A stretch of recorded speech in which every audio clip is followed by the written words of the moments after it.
AJ, would you just share with us some of the lessons you've learned that has allowed you to become so successful at such a young age? Because I think we can all benefit from learning from this man. So here's Ajay Gupta.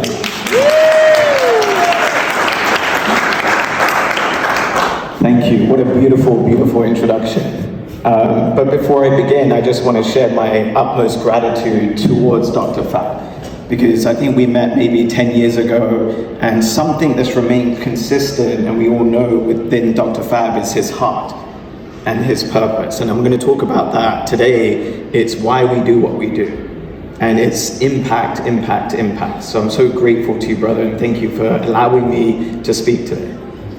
So, good morning. How you guys doing? Amazing. Great. Oh, come on. I need more energy than that. Good morning. How you guys doing?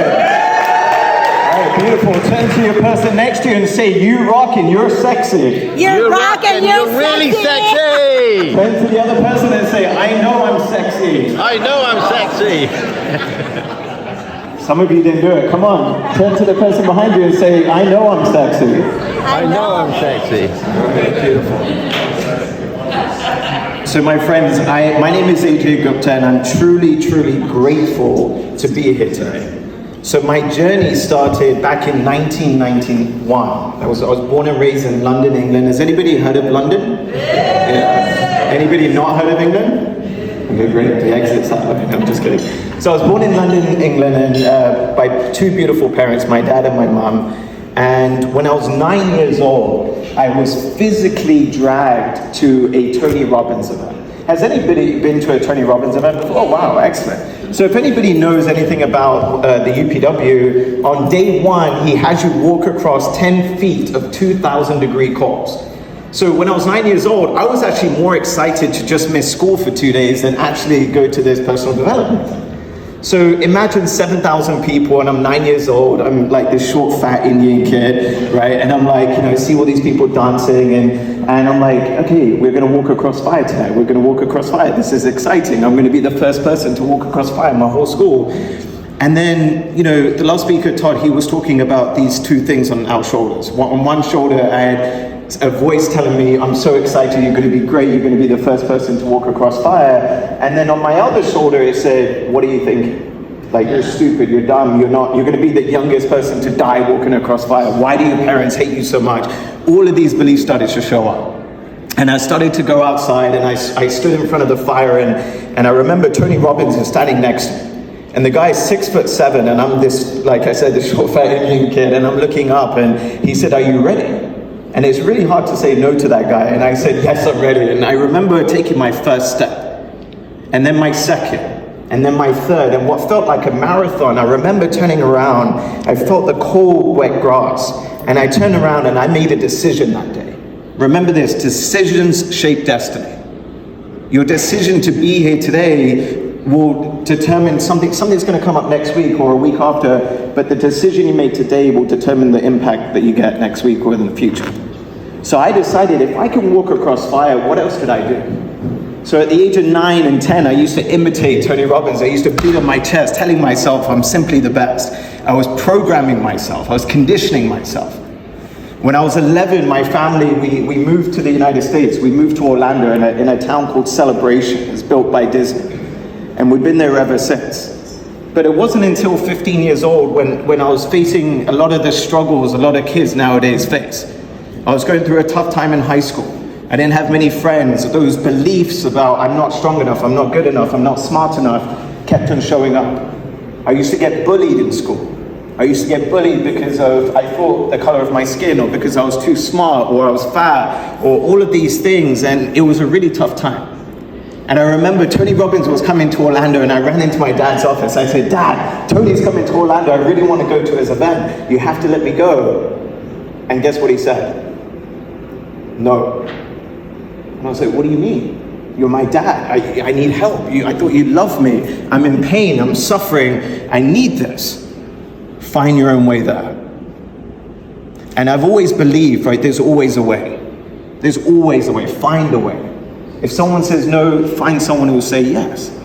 So me and my sister, we started selling lemonade in Celebration. We set up lemonade stands, and I really found out the value of money and how difficult it is to make money. And then I came across the Anthony Robbins Foundation, and they sponsored 10 to 15 kids to attend this event. And I'm sitting at this event looking for the answers to life, and I couldn't find them, writing notes. And then all of a sudden, Tony says, the secret to living is giving. And I was like, that's it. But I was like, what the hell does that mean? And then he said, if you don't give and grow, we die. If we don't give and grow, we die. Not physically die, but mentally and emotionally, which is even worse. And so when I was 15 years old, I didn't have money to give.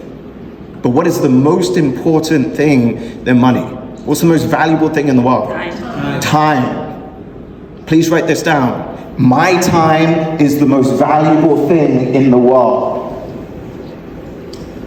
Your time, not my time, your time. My time is the most valuable thing in the world. You can never get more of it, you can't get less of it, but we all have 24 hours in a day. So when I was 15 years old, I had time. I had time and I had energy. So I started to give my time. I started to focus on giving. And my friends, in the moment you focus on giving, all the pain and suffering disappears. So I became presidents of NHS, presidents of Science Fair Club, even though I hated science, but it was an opportunity for me to give and impact kids. I dropped out at the University of Florida after 2.5 years. I remember calling my dad and I said, Dad, I just dropped out of university. My mum was on the phone and my mum's crying on the other line because, we're Indian and education is so important. She said, what are you going to do? You're never going to get married. You're never going to do this. And my dad, who's always been such a beautiful support, he said, as long as you grow and you give, that's all that matters. So I started to focus on me. I started to grow physically, mentally, emotionally, and spiritually. That summer I lost 35 pounds. I started to focus on my health. And I was at the back of a Tony Robbins event, and Tony's wife literally came up to me and said, AJ, we love what you do. We want you to come work with us. I had no idea what I was going to be doing. I said yes to her, and she found out that I said yes to her without knowing what I did. And she came back to me and she said, why did you say yes? Because I said I knew I was going to be able to make an impact and grow. Within 6 months, I became a speaker for Tony Robbins. I'd never spoken to anybody in my entire life. But within 6 months, I became the #1 speaker and trainer for Tony Robbins. I traveled all around the country for 4 years, delivering over 1,000 talks in the areas of leadership, peak performance, and leadership and development. But my passion, I realized, after speaking to so many adults for so long, it's very difficult for adults to change. They're very stubborn. But my passion was to work with kids. And when I left the Tony Robbins company in 2016, I traveled the world for about 1.5 years. I started to work and focus with kids. But I wanted to share this one story, actually. Okay. We have time. Okay. When I was, after I left Tony Robbins, I was traveling all around the world. My dad and I were coaching, and at the time, I was coaching a professional tennis player who was playing in Wimbledon. And that year in 2017, I did over 100 flights that year. And I remember flying to London, and I was at Wimbledon, and I started to have some severe lower back pain. And I didn't think anything of it. I took painkillers, and then the next day it started to get really bad. And so I went to the hospital.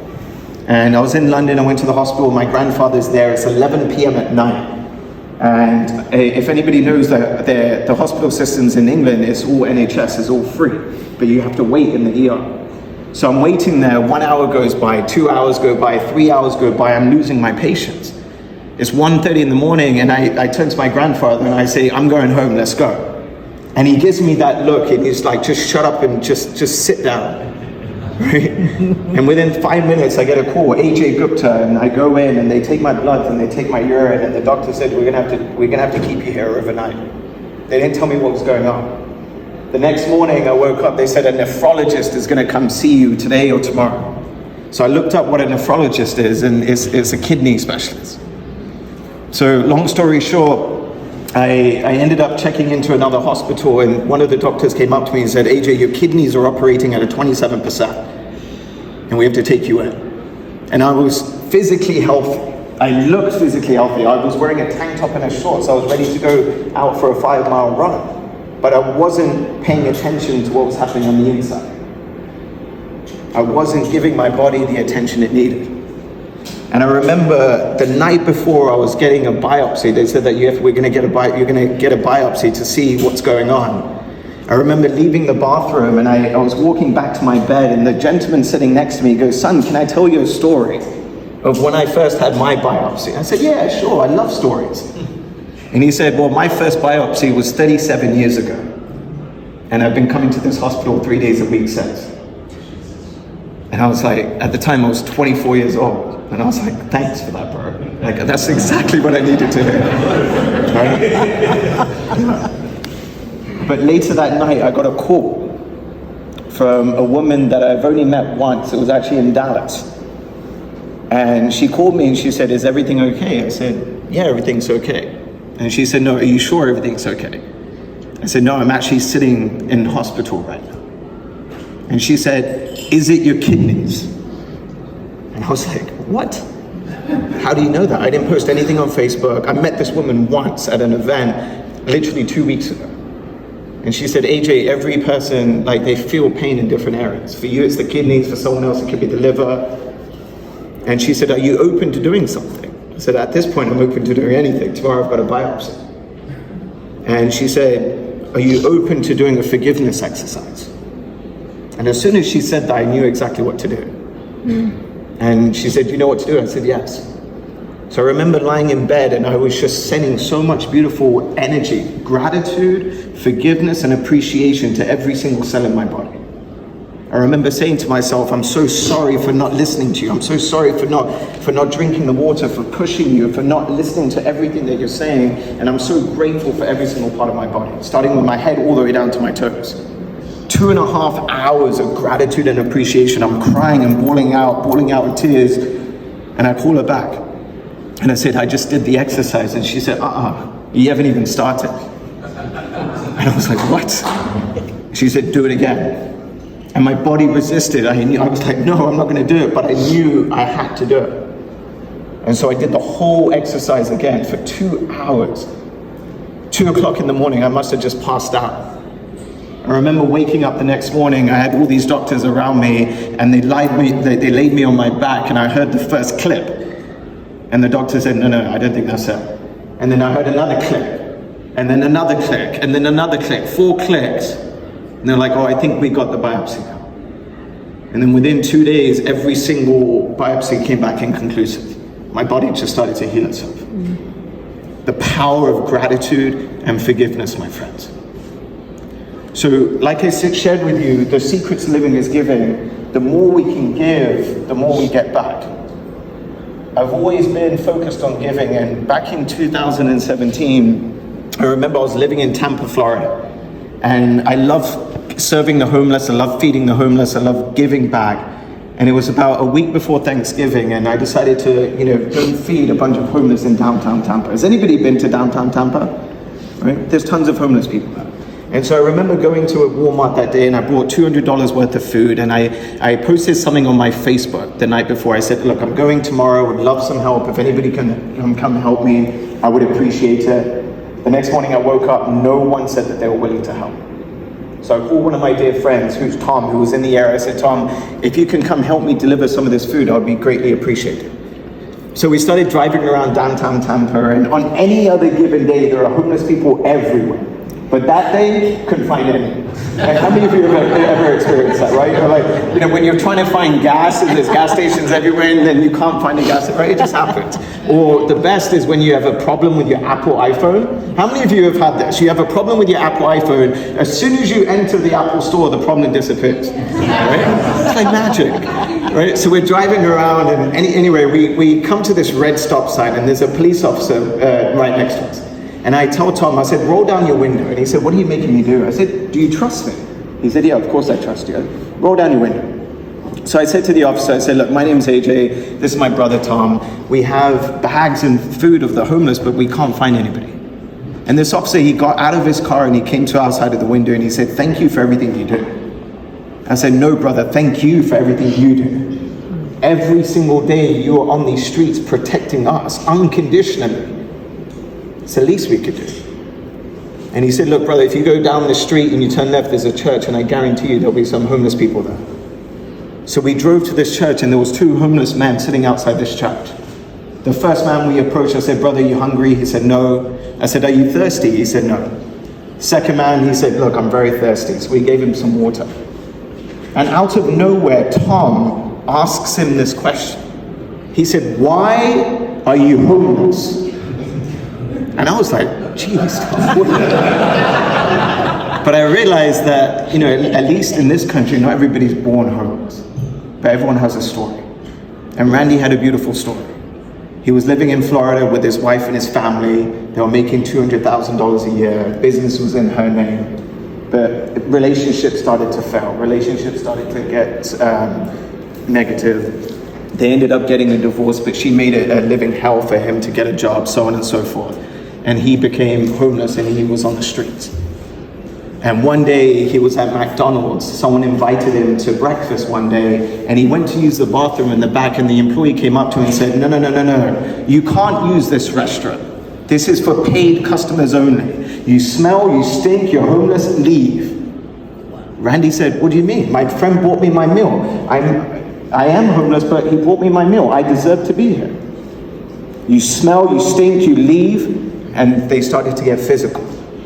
Randy had a knife, and Randy stabbed this employee in the arm.